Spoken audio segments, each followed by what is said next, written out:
Премиерот Христијан Мицкоски изјави дека инфлацијата во земјава е пониска од многу европски држави, речиси на исто ниво со земјите од регионот, додавајќи дека очекува годинава таа да се намали под 3% на годишно ниво. Кога ќе ја споредиме стапката, таа горе-долу е иста како во регионот, освен во соседна Србија, каде што е од 2,2 до 2,3% поради мерката за ограничување на цените на производите.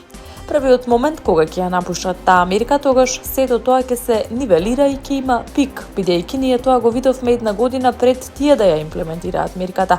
Затоа одлучивме да се бориме против инфлацијата преку други механизми, изјави Мицкоски. Тој посочи дека во дел од европските земји инфлацијата е значително повисока, наведувајќи ја Романија, каде што според него во јануари достигнала 9,8%, како и Турција, каде што е двоцифрена и над 30%, како примери ги спомена и Бугарија и Хрватска.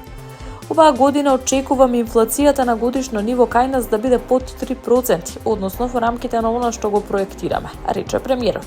Според него, владата ќе продолжи со мерки насочени кон стабилизирање на цените и зачувување на куповната моќ на граѓаните.